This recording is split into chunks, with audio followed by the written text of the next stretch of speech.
have fear of each other because they don't know each other.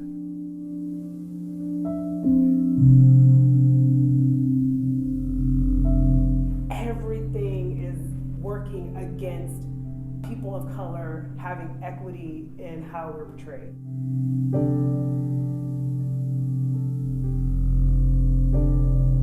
It's very easy to criminalize someone who's African American.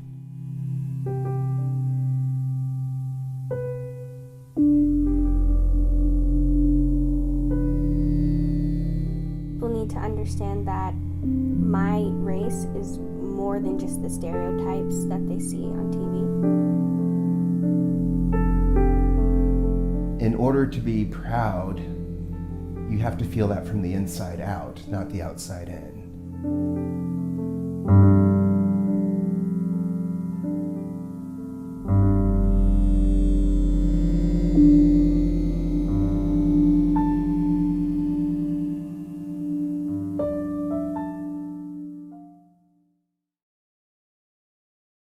I grew up in Palm Springs, California, with my mom, my dad. I have 2 sisters. I am a true middle child. My older sister's 3.5 years older than me. My little sister's 3.5 years younger than me. Very involved parents, active in sports, community. I had a great life. I was born in Detroit, Michigan, and for the first 9 years of my life I lived there. And then we moved to Tucson. I grew up in a typical home. However, my parents were divorced when I was 2 years old.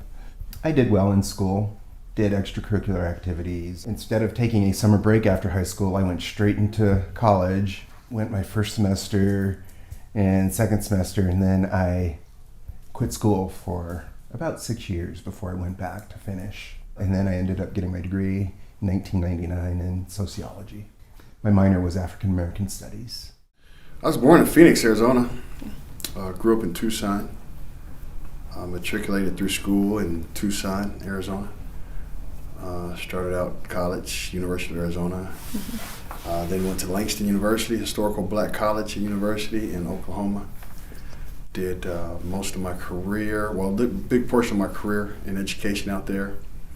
Had a small business, software company while I was out there, and did my master's. Decided to move back to be near family.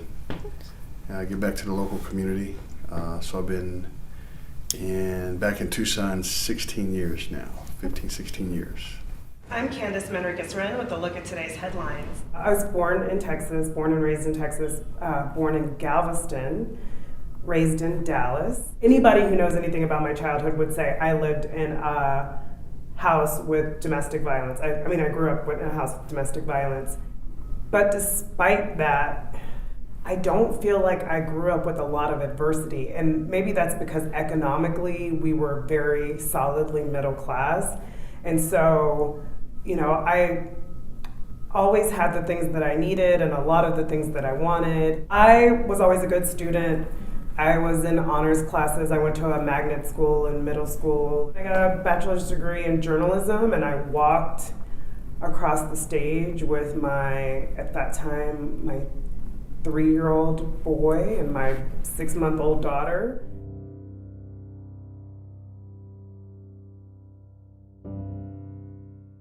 It's a social construct. We've created the idea of race. We're more alike than we're not alike. It's socially constructed. There's only one race, and that's the human race. I just know at a young age I've always been taught to stand strong in who I am, and I've always known that I am an African American girl who is strong and smart. I define race based off of your ethnic background. I think that race is a concept created by a white ruling class in order to be on top of a hierarchy. It's a combination of culture. It's a combination of your heritage and how you personally identify. I think you can ask most African Americans, and you grow up talking about race. That's just a part of the conversation. I talk about race a lot because race is really important. It affects Black people every day, all day.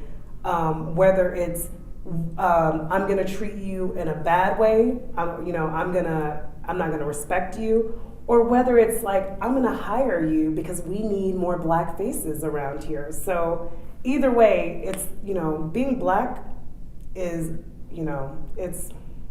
it's a lot. Being Black is a lot. Yeah.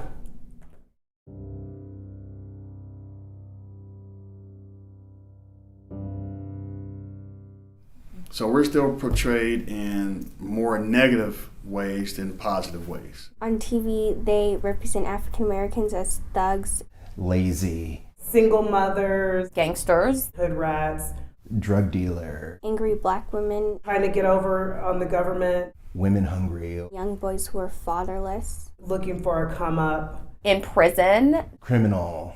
Like, we struggle to be represented in a way that shows the whole of us. Media has the opportunity to really do good, but it also has the opportunity to harm. I done some research and read some articles in the past, and they talked about how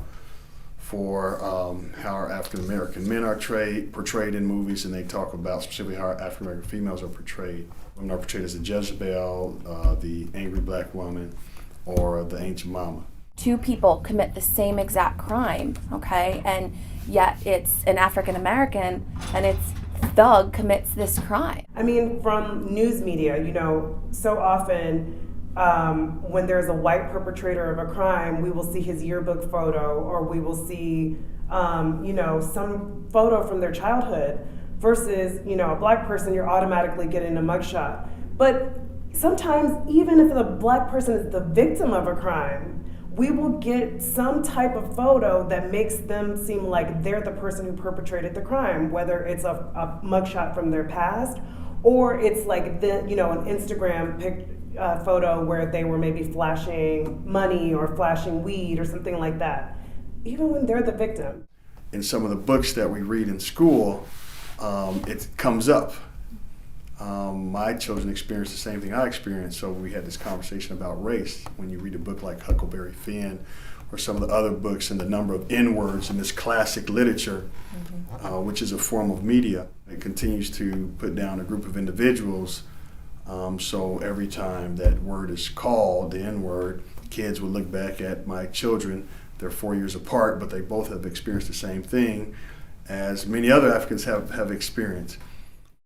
You look at the facial features that are drawn in children's literature, whether it's from 100 years ago to now. That's changed, because back in the day you had photos that were of African Americans with these huge lips and big ears, real big nose. I mean, you saw those, and now I make sure when I'm reading and I find text for my daughter that I find text that resembles her and looks like her, or even just of several different photos of dark skin to light skin to curly hair to straight hair. I mean, we look at all of that because everybody's different. I want her to just see beauty in all of it. I think they like her at school. They didn't like the color that she was. And what was her color? Brown. How does that make you feel? Sad.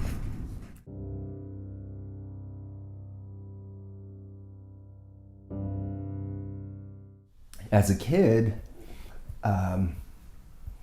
you never saw African Americans or Blacks in leadership roles. So as a kid, there were things that I never imagined would be available to me.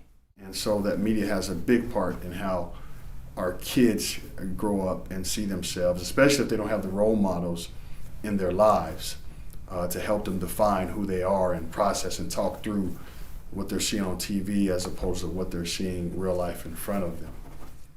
I definitely do. I definitely think media does have a strong factor in influencing race. However, I do really truly believe it starts at home. There's nothing wrong with black people. There's nothing wrong with black people, you know? And I think that so many people, like, it somewhere in them, they just don't believe that. They don't believe that there's nothing wrong with black people. You've been taught to believe that there's something wrong with us, and there's not.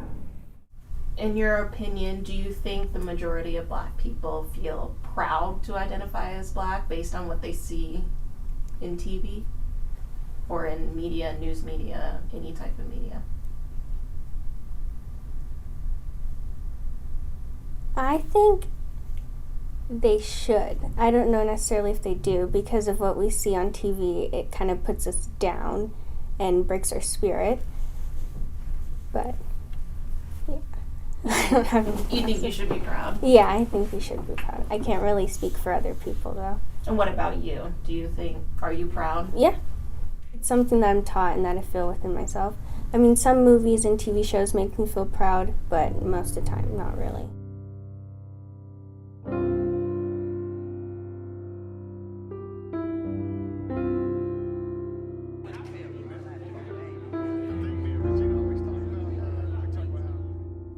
I think my feeling is, keep grinding, keep working hard, keep doing my part to serve as a role model, do a great job of teaching my children and raising them to give back and have social justice mindset and to serve. So I think that's where my energy goes. I look to help be a positive role model for African Americans, kids growing up, and helping to introduce them to things that they might not have thought was possible.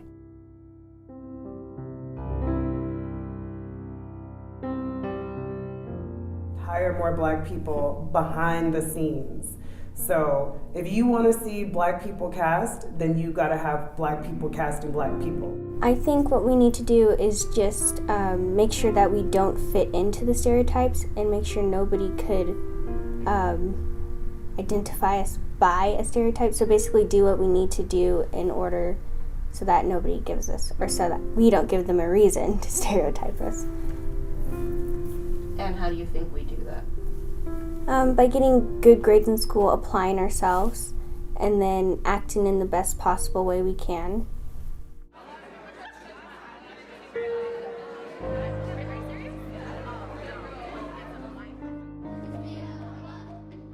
For the most part, it's exposing kids and teaching them and getting them in those roles, those future roles, to be able to be change makers.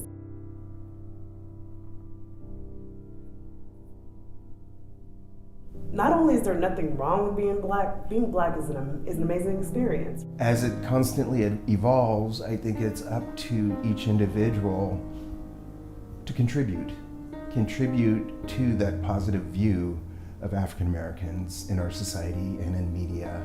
Being African American, you don't have to sacrifice the pride of who you are, of what your heritage is, in order to be successful in our society.